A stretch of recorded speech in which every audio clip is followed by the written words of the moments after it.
அவுல் கருப்பட்டி பாயாசம் பார்க்கலாம். இது செம்ம டேஸ்ட்டாக இருக்கும். ரொம்ப ஹெல்த்தி கூட. ஒரு கடாயில் 1 டீஸ்பூன் போல் நெய் சேர்த்துட்டு 1 கப் அளவுக்கு அவல் எடுத்துக்கோங்க. லேசான அவல் எடுத்திங்கன்னா நல்லா டேஸ்ட் நல்லாயிருக்கும்.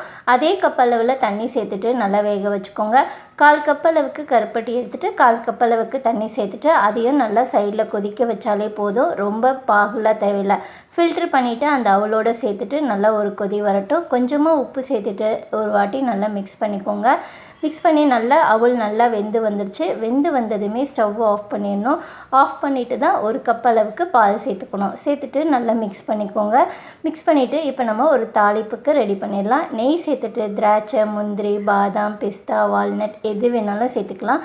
சேர்த்துட்டு நல்லா ரோஸ்ட் ஆகி தனியாக எடுத்து வச்சுக்கோங்க. இப்போ 2 டீஸ்பூன் போல் துருவி வச்சுருக்க தேங்காவை சேர்த்துட்டு இப்போ நம்ம வறுத்து வச்சுருக்க முந்திரி, திராட்சையும் சேர்த்துக்கலாம்.